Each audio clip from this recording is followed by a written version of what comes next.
Ils sont déjà avec moi dans ce studio pour le débat. Saturne Diosso, bonsoir. Bonsoir Richard Tinéo, à nos auditrices et à nos auditeurs, bonsoir. À vous, Alphonse Moïsoudé, bonsoir aussi. Bonsoir à vous, Louis, et bonsoir à tous. Nous aurons également dans cette émission, au cours de cette émission, Honoré Benjamin Naoum, qui sera bien entendu avec nous.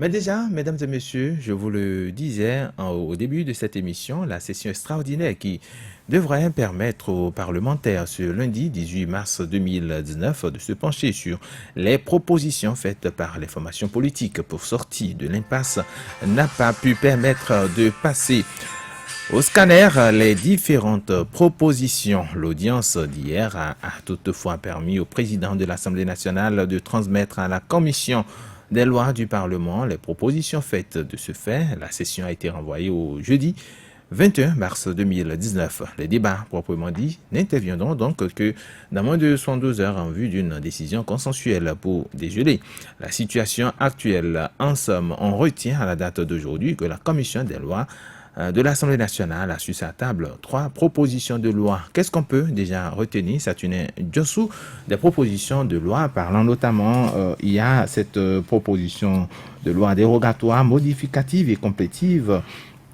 de la loi numéro 2018-23 du 17 septembre 2018 portant charte des partis politiques en vue des élections législatives de 2019. Il faut le préciser, le Richard Tinéo, que sur la table des députés, en tout cas selon les documents qui nous sont parvenus, c'est qu'il y a 3 propositions. Une première proposition qui voudrait qu'on modifie, qu'on complète la charte des partis politiques. Une deuxième proposition qui voudrait qu'on modifie, qu'on complète le code électoral. Une troisième proposition qui voudrait qu'on révise l'article 80 de la Constitution du Bénin. Ce sont les 3 propositions introduites au Parlement selon les informations qui nous sont parvenues. Vous m'avez interpellé sur la proposition concernant la charte des partis politiques. C'est un exercice difficile que vous me demandez là. Vous me demandez d'expliquer quelque chose que je n'ai pas conçu. Je n'ai pas dormi dans le même lit que ceux qui ont fait la proposition. En tout cas, les articles proposés à modifier, qu'est-ce qu'on peut déjà retenir, à compléter.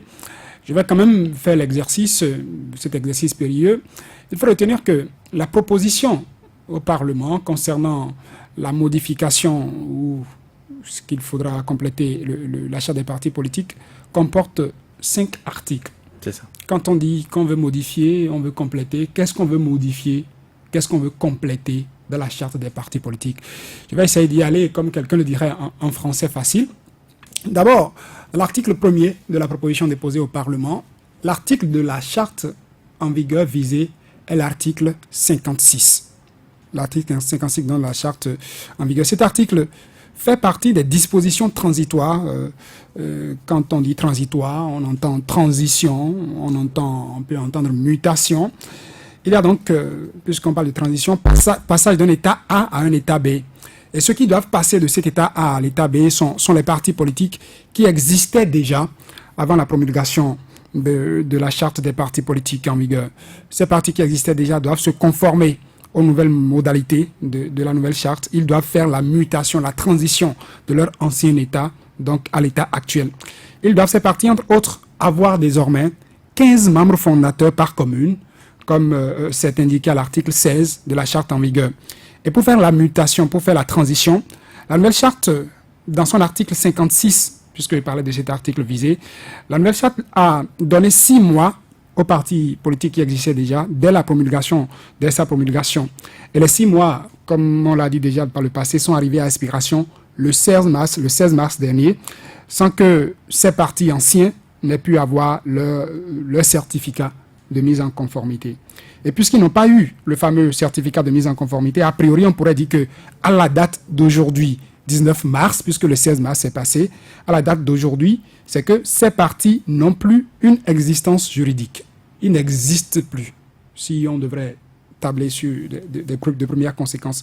Que faut-il alors faire pour permettre à ces partis qui, jusqu'au 16 mars, n'ont pas pu avoir le certificat de conformité? Pour le faire, il faut leur permettre de continuer les démarches à l'endroit du ministère de l'Intérieur.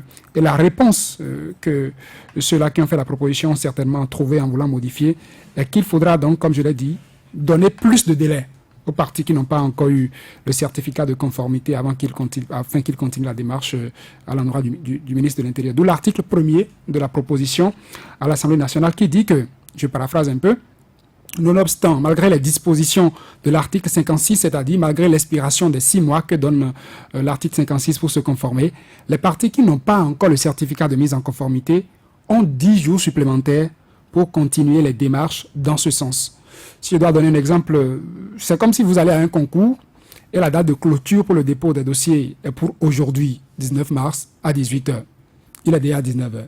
Donc, en principe, le dépôt des dossiers, c'est clôturé.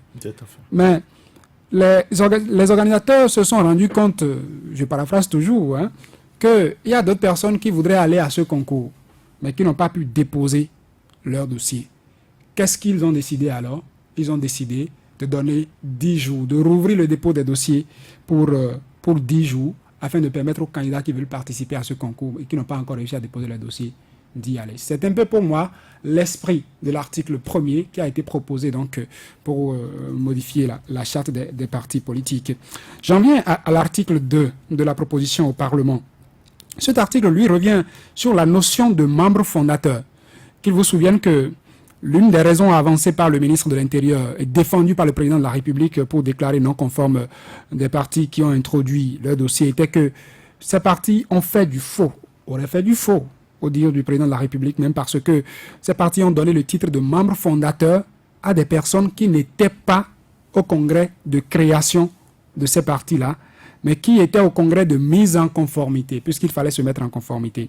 Les anciens partis ont été créés avec 10 membres fondateurs par département, selon l'ancienne charte des partis politiques, alors que la nouvelle charte demande qu'il y ait 15 membres fondateurs, cette fois-ci par commune.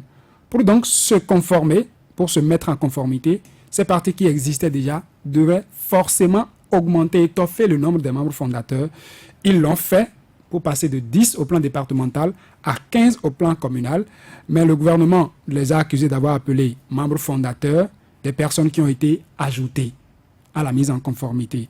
Pour donc éviter que gouvernement et partis politiques continuent de se battre autour de la notion de membre fondateur, l'article 2 vient repréciser qu'il faut, oui, désormais 15 membres fondateurs par commune, mais que quel que soit le moment où la personne est entrée dans le parti a été créé en 2000, je suppose, et a été mis en conformité par rapport à la nouvelle charte en 2018. En 2018 je suppose 2018 pour la plupart d'entre eux.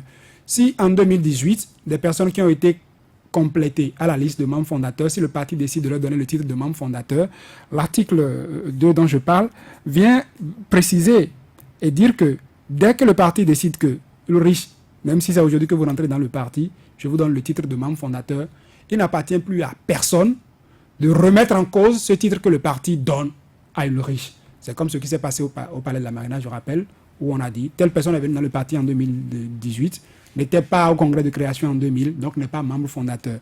L'article 2 vient corriger un peu cela pour éviter, comme je le disais, qu'on continue de se battre autour de la notion de membre fondateur, la notion de membre fondateur qui est inscrite dans l'article 13, il faut le dire, de la charte en vigueur. Mais cet article précise que si la personne rentre aujourd'hui, si on dit qu'il est membre fondateur, pourvu que la personne remplisse les conditions à l'article 13. Pardon, c'est pourquoi je citais l'article 13. Et l'article 13 voudrait que, pour être membre fondateur, il faut être de nationalité béninoise, être âgé de 8 ans au moins, jouir de ses droits civils et politiques et ne pas avoir été condamné à une peine afflictive ou infamante, avoir en ce qui concerne les dirigeants son domicile ou sa résidence sur le territoire national. Oui. Donc l'esprit de cet article proposé est d'éviter qu'on se bagarre, comme je l'ai dit tout à l'heure, autour de la notion de membre fondateur. Et dès que la personne remplit cette condition de l'article 13, la condition de l'article 13, qu'elle a été ajoutée en 2000 ou en 2018, dès que le parti dit c'est un membre fondateur, il n'appartient c'est un membre fondateur. Alors, il y a d'autres précisions. Oui, d'autres précisions. Rapidement. Je suis à l'article 3. Et l'article 3 vient raccourcir un délai. le délai qui est donné par l'article 19 de la nouvelle charte des partis politiques. Selon la nouvelle charte des partis politiques, le ministre de l'Intérieur a 2 mois pour étudier les dossiers de déclaration administrative de constitution d'un parti politique. Et si on veut permettre aux partis ayant manifesté la volonté d'aller aux législatives et qui n'ont pas pu avoir les certificats de mise en conformité de pouvoir participer à la compétition, il faut aller vite. Parce que l'actuelle mandature arrive à expiration en mai, il faut aller vite et pour aller vite, il faut raccourcir le délai dont dispose le ministre de l'Intérieur. Le ministre de l'Intérieur, au terme de la nouvelle charte à l'article 19, dispose de 2 mois. Mais l'article 3 qui a été proposé actuellement au Parlement dit le ministre n'a plus 2 mois pour étudier les dossiers, le ministre a désormais 8 jours pour étudier les dossiers. C'est comme si on demandait d'étudier en 8 jours ce qu'il se donnait, ce que la loi demandait qu'on étudie en 2 mois. Et l'article proposé, celle qui est la proposition au Parlement, ne s'arrête pas là. L'article continue dans un autre sens pour dire l'article 4, exige au ministère que, une fois qu'il commence par notifier les irrégularités au parti, qu'il ne le fasse plus en plusieurs tranches, pour ainsi dire. Vous savez que la dernière fois, on a fait notification de premières irrégularités à des partis qui se sont empressés de corriger ces irrégularités, qui ont corrigé la copie, et puis le ministre se lève encore pour dire c'est pas fini, hein, il y a autre chose, venez corriger encore ça. Tout ça, on joue sur les délais. Donc l'article 4 vient exiger au ministre que dès que les dossiers lui sont déposés, c'est vrai qu'il a 8 jours pour le faire, au terme de ce qui a été précisé, mais dans les 8 jours, si entre-temps il y a des dossiers il y a des irrégularités qui ont été constatées dans les dossiers, il a 5 jours pour notifier ces irrégularités au parti. Et quand il aura notifié ces irrégularités au parti, ça ne doit plus être en plusieurs tranches. C'est une seule fois. S'il notifie les irrégularités une seule fois, il n'y a plus d'autres irrégularités qu'il va notifier. Et quand il aura notifié ces irrégularités, il va devoir, l'article l'oblige à accompagner les partis dans la correction des irrégularités. Donc c'est comme pour répondre au quoi qu'on a constaté jusqu'ici dans le processus, que ces propositions ont été faites concernant l'achat des partis politiques. Et le dernier article, l'article 5 au Parlement, proposé actuellement, demande à ce que, une fois la loi dérogatoire votée, qu'elle soit promulguée et publiée en procédure d'urgence. Tout ça, c'est pour permettre qu'on aille vite. Je ne sais pas s'il a réussi l'exercice, mais c'est la lecture expliquée que je fais des propositions de cette proposition de loi. Alors, Honoré Benjamin Naoum est désormais avec nous. Bonsoir à vous. Bonsoir à vous, Ulrich. Bonsoir les amis auditeurs. Bonsoir le plateau. La première proposition de loi dérogatoire sur la charte des partis politiques expliquée tout à l'heure par Saturnin Diassou, on retient qu'elle dispose en son article 1er d'un délai de 10 jours à compter de la date de promulgation de la dite loi pour la mise en conformité. Et puis, dans cette loi, le ministre de l'Intérieur dispose de 8 jours également pour procéder à l'étude des dossiers déposés par les partis politiques. Et il est tenu d'assister les partis sur leur demande. Par ailleurs, toute régularisation ne peut excéder 5 jours. Passé ce délai, le récépissé est délivré d'office. Est-ce que nous ne sommes pas déjà, ou nous ne constatons pas déjà les avancées de cette première session à l'Assemblée nationale? Pour ma part, ces avancées que vous êtes en train d'évoquer, si c'était contenu dans la loi avant, vous pouvez vous assurer du comportement du ministre de l'Intérieur par rapport aux partis de l'opposition. Parce que le problème que nous avons, ce n'est pas un problème de test, mais c'est un problème de la rupture. C'est un problème de la ruse et c'est un problème de la rage. Parce que cela a été érigé en mode de gouvernance dans notre pays. La loi qui a été adoptée, comment on peut adopter une loi dans un pays qui consacre la disparition des partis politiques, des partis qui ont 30 ans d'existence? Je vous donne un exemple. Le PRD existait. Le PRD s'est conformé en augmentant le nombre de ses membres fondateurs.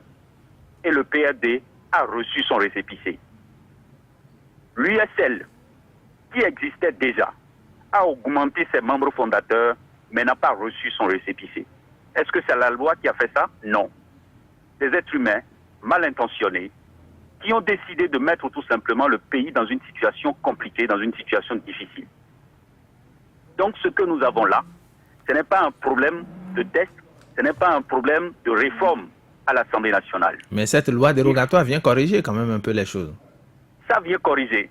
Mais est-ce que ça vous donne la garantie de ce que le ministre de l'Intérieur va changer de comportement? Depuis qu'on est rentré dans l'impasse, qu'est-ce qui empêche le ministre Sakalafia, de donner le récépissé aux gens. Rien ne l'empêche de donner. Parce qu'il a utilisé des arguments fallacieux pour interdire la délivrance du certificat de conformité aux autres partis. Appelons un chat un chat. C'est vous qui appréciez. Pas autour du pot. Moi, j'apprécie. Et je sais que beaucoup de citoyens béninois sont d'accord avec moi, sauf ceux qui ont vendu leur âme pour défendre ce qui ne devrait pas exister. En temps normal, quand vous prenez une loi pareille qui a été adoptée, les opposants l'ont dénoncée. Aujourd'hui, on dit que les opposants n'ont rien fait. Parce que tout simplement, ils pensent que le peuple n'a pas de la mémoire. Nous sommes journalistes et nous avons suivi cette actualité depuis le début. On aurait pu dire au départ de la prise de cette loi-là, on aurait pu dire les nouveaux partis ont l'obligation de présenter 15 MAMPA communes. Mais les anciens partis doivent justifier de l'existence de leurs militants dans les communes du Bénin à hauteur de 15. Et ça veut dire quoi? Les gens ne seront pas obligés d'augmenter leur membre fondateur pour les partis qui existent, mais tout simplement de prouver qu'ils ont des militants 15 par commune. Ça veut dire que ça vient en ajout avec ce qui existe. Parce que si j'existe, aucune loi ne peut venir consacrer ma disparition, sauf si la disparition est décidée par les membres de cette formation politique. Donc voilà des incongruités qui étaient contenues dans la loi. Les dénonciations ont été faites, mais rien. Parce que tout simplement, on est décidé à aller jusqu'au bout et nous voilà dans l'impasse. Avec cette loi dérogatoire, on peut donc sauter le verrou du certificat de mise en conformité. Si le ministre de l'Intérieur est de bonne foi, si le ministre est de bonne foi, je pense qu'on ne serait pas dans l'impasse. Alors là, nous attendons de voir si la loi est adoptée et on verra le comportement du ministre par rapport au parti de l'opposition. C'est ça. Alors, Alphonse Moïsoudé, par rapport à cette loi, cette proposition de loi. Écoutez, moi je ne veux pas jubiler. Je ne veux pas jubiler parce que c'est une proposition. Cela ne veut pas dire que l'autorité a déjà accepté.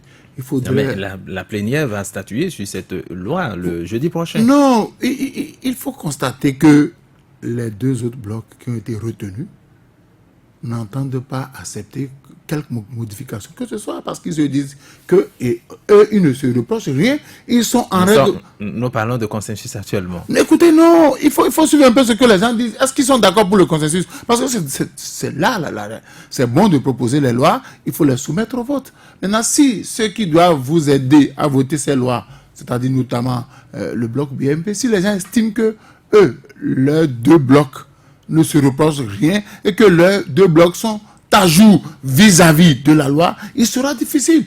Il sera difficile. Ils sont à jour, ce n'est pas eux qui le disent, mais c'est les faits qui montrent qu'ils sont à jour vis-à-vis de la loi. Et vous avez vu cette commission qui a étudié les propositions. Il y avait deux de la mouvance, il y avait deux de l'opposition, et il y avait également le président de l'Assemblée. Je dis et je répète, les travaux de la commission ne s'imposent pas aux députés. C'est encore là un autre problème de mentalité qu'il faut régler. C'est facile de dire qu'on a fait des propositions, mais il faut laisser la plénière valider. Est-ce qu'au niveau de la plénière, vous avez suivi un peu les commentaires quand les autres disent que nous, on ne se reproche rien, nous sommes en règle vis-à-vis de la loi, c'est pourquoi nos dossiers ont été validés. Donc, rien ne les oblige à voter pour. C'est ça encore l'autre réalité. Parce que, quand vous voyez un peu, on a réduit les délais, Moi, je suis plus inquiet que heureux, parce que nous allons peut-être organiser les élections dans la précipitation. À qui profite l'organisation des élections dans la précipitation? Pourquoi en est-on arrivé là? Si chacun avait joué son rôle initialement, le rôle qui lui est initialement dévolu, nous ne serions pas là. Parce que au-delà de la loi, il y a que des gens sont chargés d'appliquer la loi. Et on aurait là suffisamment rappelé. Ce n'est pas à moi de le rappeler. Si chacun avait joué son rôle, cette affaire de certificat de conformité, si chacun avait joué son rôle aujourd'hui, moi j'ai l'impression qu'on a créé exprès cette impasse pour aujourd'hui montrer qu'il y a des gens qui sont soucieux de la République. Moi je ne suis pas encore... J'attends que la plénière au niveau de l'Assemblée nationale valide. Cette proposition fait pratiquement une coercition, une exigence. Demande au ministre donc de délivrer les récépissés, parce qu'on a dit passer un premier délai de 8 jours et l'autre délai de 5 jours, que le ministre délivre le récépissé. Il n'y a rien à faire. Oui, je suis d'accord. c'est pratiquement une contrainte, ça devient une contrainte, une exigence pour le Au ministre. Voilà. Ok, nous sommes sur un terrain purement politique. C'est vrai que dans le comité paritaire, nous avons les représentants de la mouvance. Est-ce que ceux-là répondent au nom de tous les mouvanciers, au nom des autres députés? N'oubliez pas que nous avons vu cette majorité-là opérer sur plusieurs lois. Et aujourd'hui, étant donné qu'ils se retrouvent en position de force, est-ce qu'ils ont vu, est-ce qu'ils voient la nécessité de consensus? Est-ce qu'ils voient la nécessité de corriger les lois en vue de permettre à tout le monde d'aller aux élections? Parce que moi je dis, c'est une proposition qui sera validée et nous savons comment ça fonctionne au Parlement. Nous savons, quand les gens se retrouvent en position de force, c'est difficile de leur faire entendre raison. C'est difficile de les convaincre. Et on attend de voir. Parce que les propositions, et quand vous voyez la lettre du président aux membres de la conférence des présidents, on a cité les 3 lois, proposition de loi, proposition de révision. Donc ce n'est rien que des propositions qui ne font pas force de loi. Faudrait-il que les députés soient convaincus de la nécessité de cela. Parce que moi, j'ai suivi sur les réseaux sociaux, vous allez constater que dans tout ce débat-là, les 2 blocs qui ont été retenus par la Sénat de Tiando sont tranquilles. Ils ne se gênent pas parce qu'ils se disent dans l'un ou dans l'autre cas, nous sommes déjà retenus. Ils iront aux élections. C'est tout. Et qu'il revient aux autres de se mettre au pas pour nous rejoindre. Et là, si nous sommes sur un terrain politique où on a envie d'écraser son ennemi, ils peuvent ne pas donner leur caution à ces différentes propositions. Saturnin Diassou, est-ce que vous voyez avec cette loi une mauvaise volonté des membres du BMP d'accompagner cette initiative? Quand vous lisez ce que moi j'ai lu, les propositions faites pour modifier la charte électorale, vous comprenez que ce sont des propositions qui viennent des partis de l'opposition, c'est clair. Et c'est des réponses qui ont été la plupart apportées aux arguments avancés par le ministre de l'Intérieur pour leur notifier la non-conformité. Vous avez dit que des membres fondateurs ont été ajoutés aujourd'hui alors qu'ils n'étaient pas à la création du parti. Comme le ministre tient bon, parce qu'il faut le dire, Honoré Benjamin Naoum l'a précisé, depuis qu'on a bouclé les dépôts de dossiers à la Sénat et tout, est-ce que vous avez entendu le ministre de l'Intérieur continuer dans l'étude des dossiers qui lui ont été transmis? Non, je n'ai pas appris que le ministre de l'Intérieur a réagi autrement aux observations, à la réponse que les partis USL, Restaurer l'Espoir et FCBE ont eu à faire au ministre suite à cette notification de mise en conformité. Donc, eux veulent prendre part à l'Assemblée nationale pour éviter que le ministre continue, le ministre et le président de la République, le gouvernement dans son ensemble, continue de prendre en considération la notion de membre fondateur pour leur dire, tant que vous n'aurez pas dissous, parce que c'est l'implication, c'est comme si on les obligeait à dissoudre leur parti et à recréer ces partis cette fois-ci en considérant tout ce qui serait la recréation présent, en considérant cela comme étant des membres fondateurs. Donc, tant que les lignes ne vont pas bouger au niveau du ministère, eux chercheront à prendre part à l'Assemblée nationale. Mais est-ce que, comme il a été dit, ça passera comme une lettre à la poste? Je n'en suis pas sûr. Parce que ce ne sont pas des problèmes. Les problèmes que nous avons ne sont pas des problèmes de texte, c'est plutôt des problèmes de tête. Tête de l'opposition qui ne plairait pas à ceux qui sont en train de délivrer des partis, qui trouvent à chaque fois qu'il y a des corrections, qu'il reste d'autres corrections à faire. Et tant qu'on n'aurait pas sauté ce verrou, on restera là, dans cette impasse. Il suffira que même si on ne prenait pas l'Assemblée nationale, on ne prenait pas par l'Assemblée nationale, le chef de l'État ayant voulu des élections inclusives, dise à son ministre de l'Intérieur, vous avez fait des observations, ils ont répondu à ces observations. Il nous appartient, nous, de définir qui est membre fondateur et d'attribuer le titre de membre fondateur à qui nous voulons dans notre parti. Parce qu'on a été mis en conformité, il faut forcément augmenter le nombre, qu'on puisse comprendre la justesse des arguments avancés par les partis eux-mêmes pour leur délivrer le certificat de mise en conformité. Autrement dit, on n'avait pas besoin de cette proposition de loi. Pour moi, pour... c'est parce on n'a pas encore trouvé une issue de l'autre côté que les autres ont voulu prendre par l'Assemblée nationale pour régler la notion de mise en conformité, pour dire, si nous disons qu'il est membre fondateur, il n'appartient pas à qui que ce soit de dire qu'il n'est pas membre fondateur. C'est clair. Si nous venons désormais déposer nos dossiers, tu ne dois plus nous envoyer des observations par tranche. Tu nous envoies des observations une bonne fois pour de bon.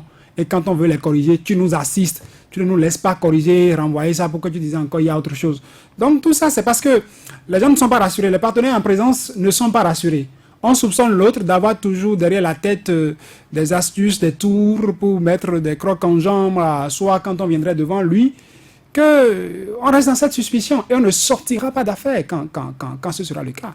On ne sortira pas d'affaire. On aura beau passer la loi au vote, on aura beau accepter, mais quand le ministre qui a 8 jours, qui doit notifier en 5 jours, trouvera d'autres astuces pour ne pas vous délivrer le même certificat, il le fera. Et comme quelqu'un le dirait, vous allez en souffrir.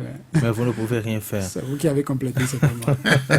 Mais je parle rapidement. La deuxième loi dérogatoire, elle concerne le code électoral en vue des élections législatives de 2019. La nouvelle loi est composée de 9 articles et dispose en son article 2 qu'à l'expiration des délais prescrits par la loi dérogatoire complétive portant charte des partis politiques pour la délivrance des récépissés de conformité, la Sénat dispose de 5 jours pour procéder à un nouvel enregistrement de candidature pour les élections législatives de 2019. Également, les partis éligibles à l'attribution des sièges doivent être au moins 4. Au cas contraire, tous les partis qui ont concouru prennent part au partage. En ce qui concerne le quitus fiscal, le directeur général des impôts est tenu de délivrer le quitus fiscal à tout candidat dont la situation fiscale présente un solde égal à 0.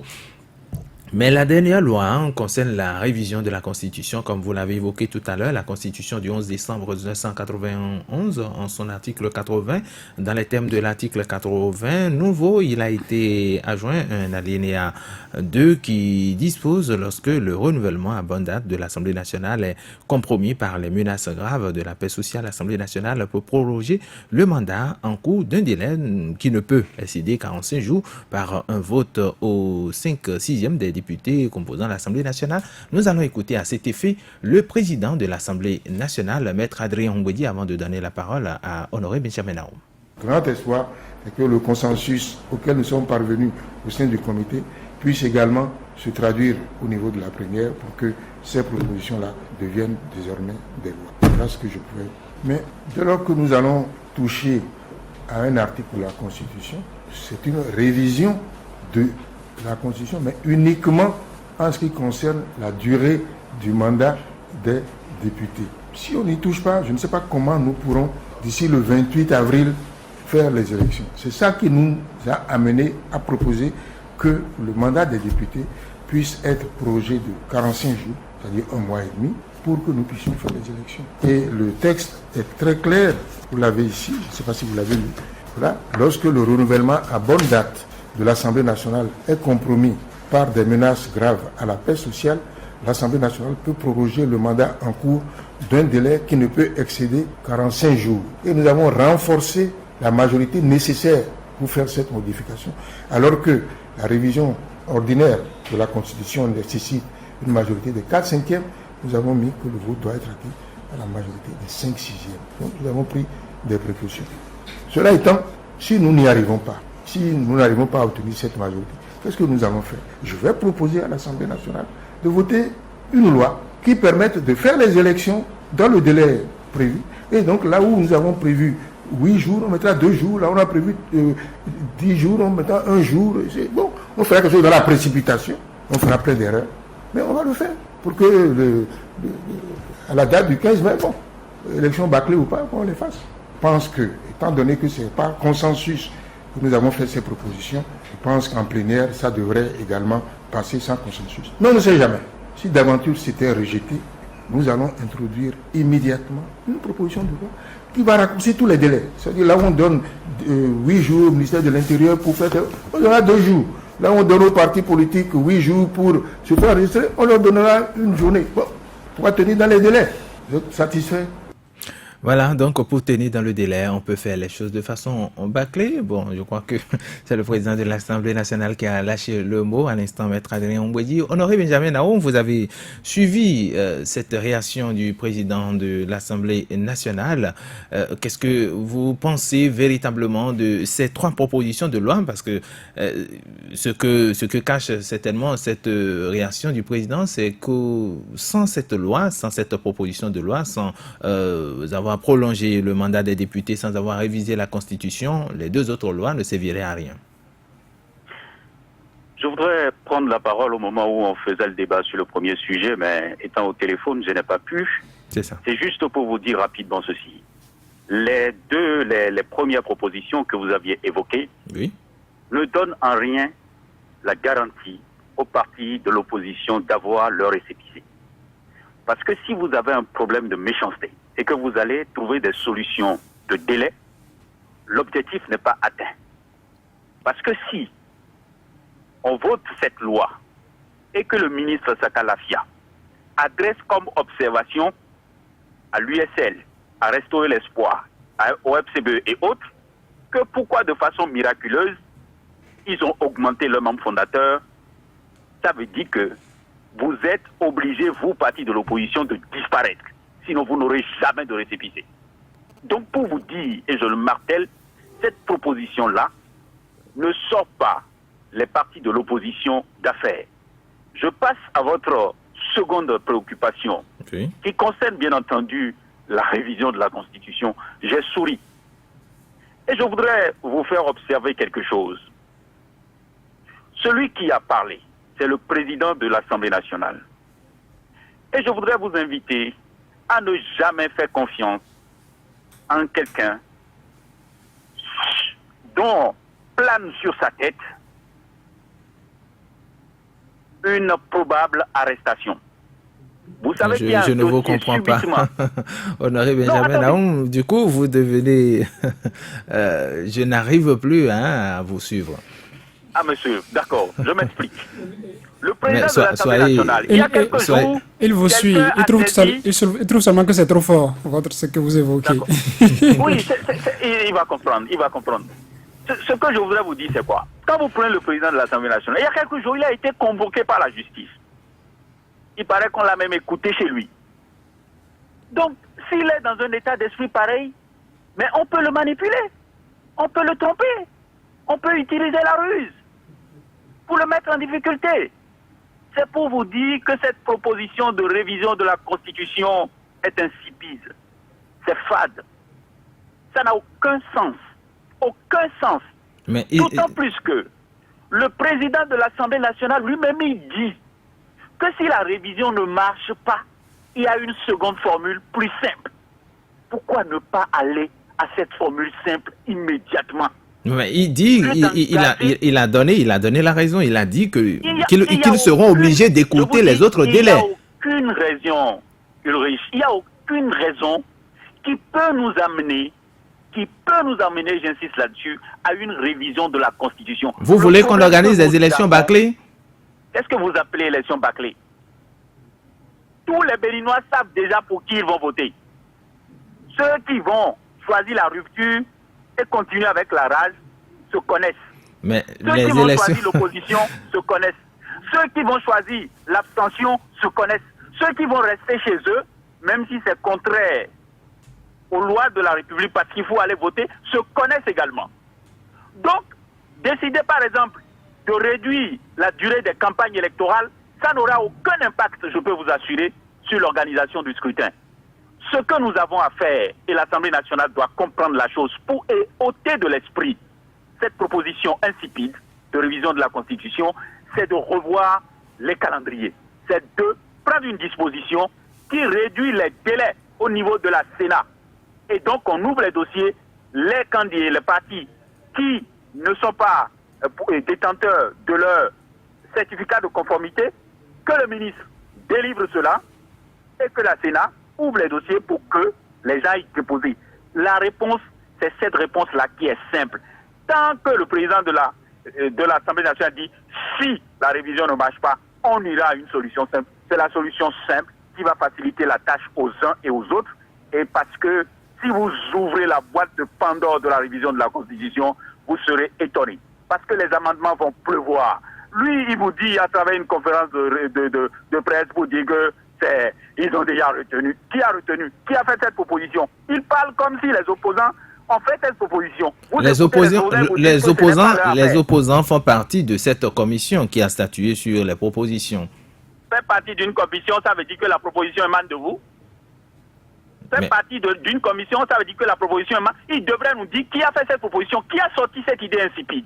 La République doit connaître la personne. C'est C'est le minimum qu'on peut exiger en tant que citoyen. Qui a fait cette proposition? Cette proposition, les gens l'ont qualifiée d'indécent. Je persiste là-dessus. C'est une position insipide, fade, et qui ne représente rien vis-à-vis des observateurs de ce peuple. Le plus important pour nous, c'est de toucher au délai au niveau de la Sénat. Et la Sénat va rester dans les règles de l'art et faire son travail en toute tranquillité et en toute indépendance et sans les incursions. Sinon, si vous ouvrez le chemin de la révision de la Constitution, vous allez perdre le temps. Et parce que les gens vont sortir les amendements, tout ce qui était prévu avant et qui n'ont jamais fait, c'est en ce moment parce que le problème, c'est d'avoir l'accord. Dès que vous avez l'accord, les lois sont révisées article par article. On a parlé de l'article 80.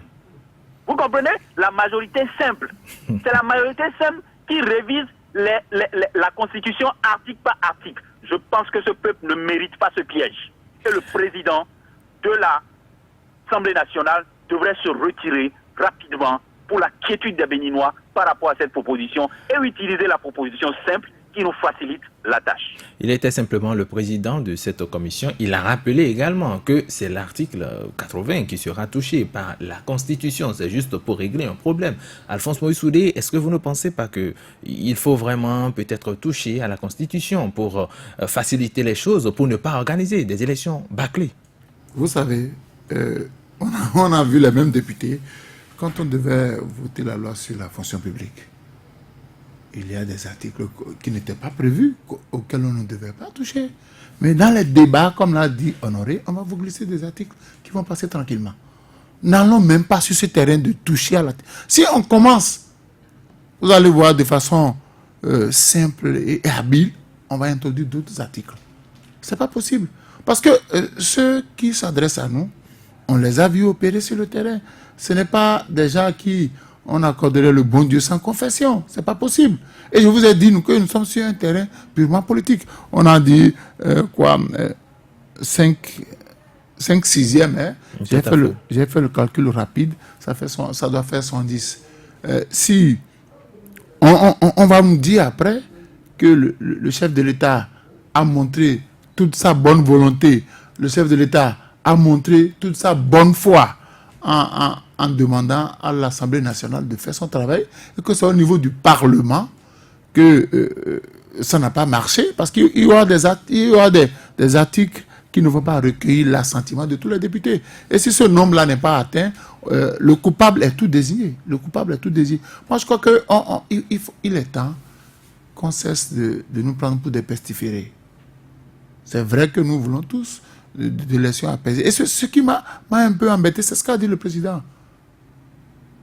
Qu'elle soit bâclée ou pas, l'essentiel c'est d'organiser les élections. C'est grave.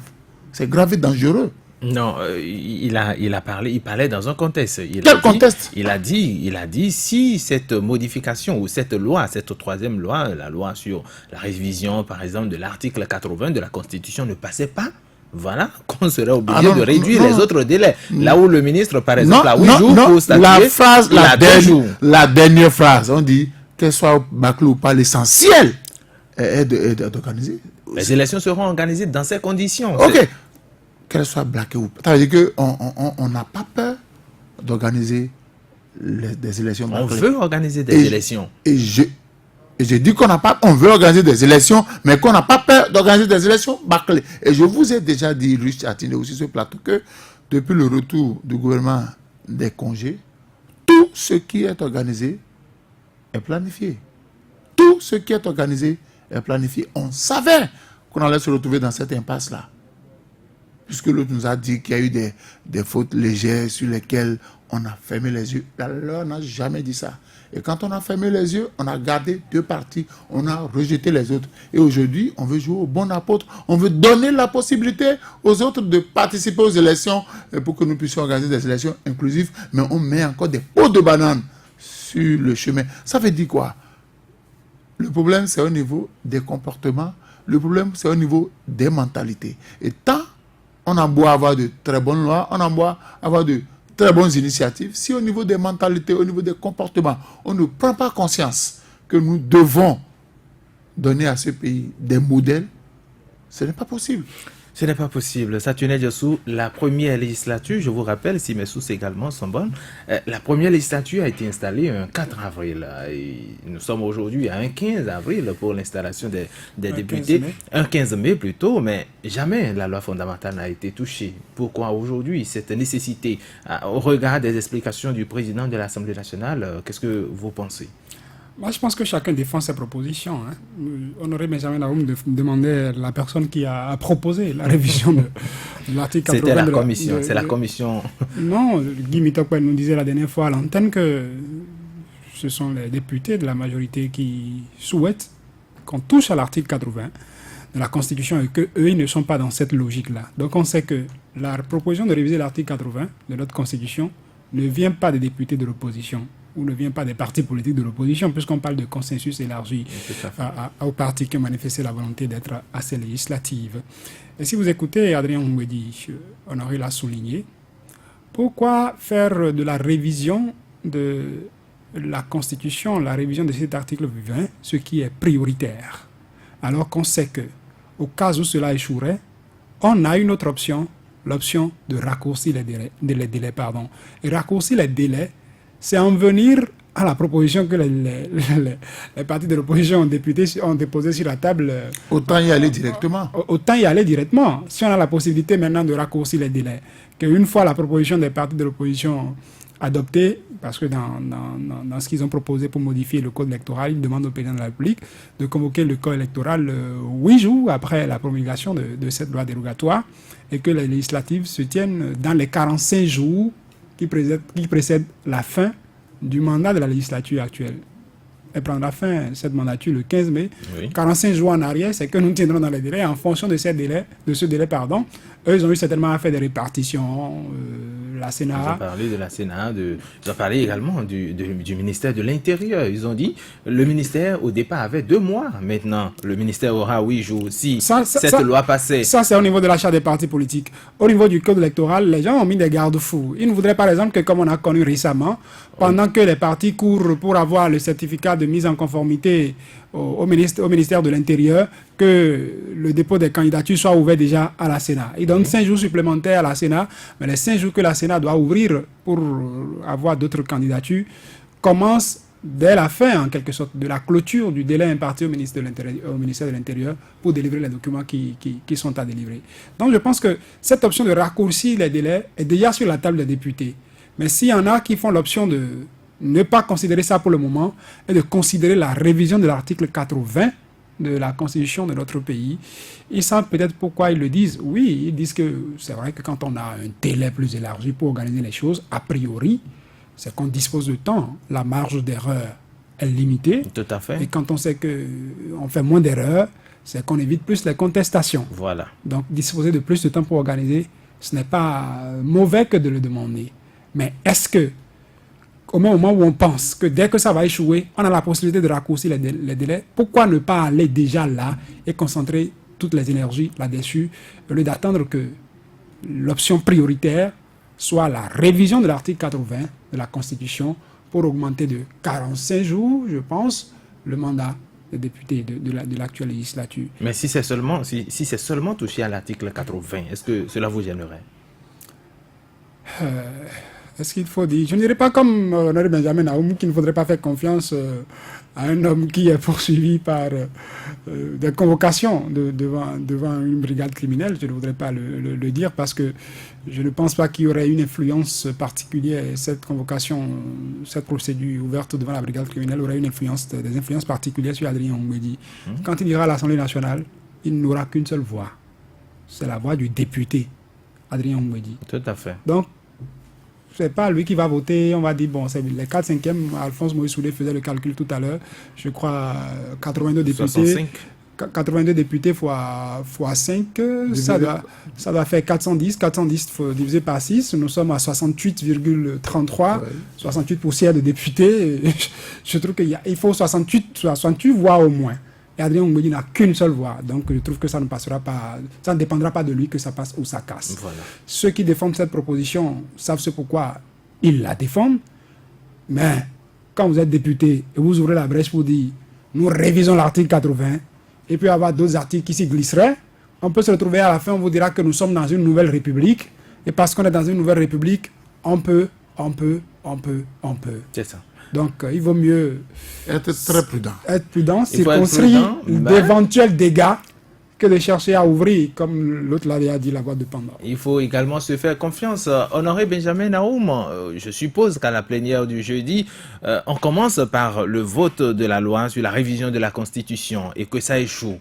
Et que par la suite, les autres propositions échouaient également parce que les acteurs de la mouvance ont constaté que cette révision de l'article 80 pour permettre un prolongement du mandat des députés a échoué. Ils peuvent également faire échec aux autres propositions. Et du coup, l'impasse va se durcir. C'est pourquoi, dès l'ouverture de la plénière, la première chose à retirer des propositions qui ont été faites, c'est bien entendu ce dossier de révision de la Constitution qui nous est jeté au visage. C'est la première chose, parce que c'est le sujet qui va fâcher au Parlement. Alors que nous n'avons pas de temps pour des querelles, pour des gesticulations. Non. Je crois que le processus de révision de la Constitution a été remis à un homme, il a conduit, il a fait échec lui-même au processus de révision de la Constitution, et donc, ce volet-là, que ça soit oublié. Tous les citoyens béninois attendaient une révision de la Constitution. On donne à un monsieur qui avise la ruse, la rage et qui trompe les gens. Et finalement, le projet échoue. Le président Patrice Talon doit s'en prendre à lui, à ce monsieur que je ne veux pas citer. Doit s'en prendre à lui. C'est lui qui a fait échouer son idée de projet de révision de la Constitution. Donc que cette affaire-là soit oubliée pour faciliter la tâche aux uns et aux autres. Parce qu'on n'a pas besoin de notre pays de vivre des climats de stress. Non. Parce qu'on n'a pas deux nationalités. Moi, je ne veux pas me retrouver avec les matelas sur la tête, ni les autres Béninois. Ce qui est important, qu'ils se débrouillent au Parlement pour nous offrir l'alternative qui permet à tous les partis politiques d'aller compétir. Nous avons aujourd'hui 10 qui ont montré leur capacité à aller aux élections. Alors là, on y va. Point. Ce n'est pas une affaire de confiance. Personne ne peut avoir confiance. Nous sommes en politique. Qu'est-ce que vous appelez confiance? Ça n'existe pas en politique. La politique, c'est des coups. On peut donc... Vous donnez, vous encassez. On peut donc prolonger le mandat des députés sans toucher à la Constitution. Et qu'est-ce que vous faites dans prolonger? Vous n'êtes pas fatigué de cette législature-là? Vous n'êtes pas fatigué? Vous voulez encore leur donner 45 jours. Souris, là. En tout cas, moi, je n'encourage pas ça. Ne réfléchissez pas sur ce thème. N'allez pas là-bas. Si vous allez là-bas, vous perdez avec eux. En 30 secondes pour finir avec vous. Le 28 avril. Le 28 avril, les citoyens veulent aller aux urnes pour choisir leurs représentants au Parlement. Point final. C'est simple. Une dernière question avec vous, Honoré Benjamin Naoum. Quelles sont vos attentes alors pour la plénière du jeudi prochain? La plénière du jeudi prochain, j'introduis en même temps mon amendement que je viens d'évoquer. Si un député peut porter ça. Les vous n'êtes pas parlementaire. Je ne suis pas parlementaire, mais je fais mon amendement. Allez-y. Si quelqu'un écoute et qui pense que c'est pertinent, on y va. Les nouveaux partis qui doivent se créer en République du Bénin doivent justifier de l'existence de 15 membres fondateurs. Les anciens partis qui ont déjà leur récépissé qui existe doivent justifier qu'ils ont au moins 15 militants par commune. Et ils doivent prouver avec leurs documents et on liste les pièces à remplir. Point final. Vous allez voir, dès que cette loi va sortir, vous allez voir, personne ne pourra plus retenir le récépissé de Restaurer l'Espoir, de FCBE, ni de l'USL. Et le point est terminé. On va boire notre bière et célébrer la fête électorale dans notre pays. C'est mon souhait. Merci beaucoup. Si on m'écoute, c'est bon. Si on ne m'écoute pas, on est encore là pour analyser, pour observer.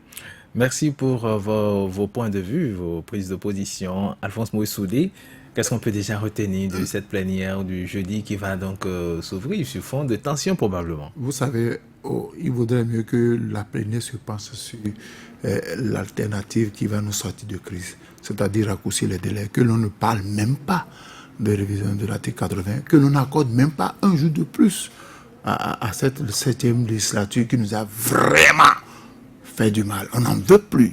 On peut, il y a d'autres solutions qu'on ne touche même pas là. Parce que vous touchez à l'article 80, vous allez voir, il y aura des illuminés, des gens qui pensent qu'ils ont reçu le pouvoir du bon Dieu de toucher à d'autres articles. Non, n'allons même pas sur ce terrain. N'ouvrons pas le boulevard. Le maître Adrien Oumbédi a dit, quand les autres vont échouer, moi je préfère qu'on commence par cette dernière solution-là pour que nous puissions tenir les élections à bonne date, qu'on ne prolonge même pas le mandat de député. On est fatigué de cette 7e législature. On veut voir des personnes soucieuses du devenir, du décollage socio-économique de notre pays. Ici, c'est le Bénin. Comme Honoré Naoum, vous êtes fatigué. Oui, on est fatigué. On a trop de lois qui nous rendent malades tout le temps. Et on va donner encore 45 jours. C'est-à-dire qu'ils vont percevoir encore un mois de ce que nous... Est-ce que c'est pas vous qui payez? Donc cela ne devrait en réalité pas... Vous ne payez pas les impôts. Vous ne payez pas les impôts. Vous ne payez pas les impôts. On a obligé des gens à payer leurs impôts sur 3 ans. Et c'est pour payer des gens qui travaillent pour nous. Et quand on n'est pas satisfait, on ne paye plus, on ne veut plus qu'on utilise notre argent pour payer des gens qui nous font du mal. Alphonse Moïse, merci à vous aussi. Saturne Diassou, pour conclure. Pour conclure, c'est qu'on suivra ce qui sera au Parlement. J'espère que les députés feront des options qui ne créeront pas plus de problèmes que d'engendrer des solutions. Ils vont réfléchir et j'espère qu'à la fin, c'est le Bénin qui va gagner. Je le dis toujours. Le Bénin va gagner donc à l'issue de la plénière du jeudi prochain. Nous nous attendons. Nous sommes là pour donc suivre l'actualité pour vous. Et c'en est fini pour ce numéro de votre émission intégrale de ce jour. On se retrouve demain pour un autre numéro. Ghislain Wangwa, merci et bonsoir chez vous.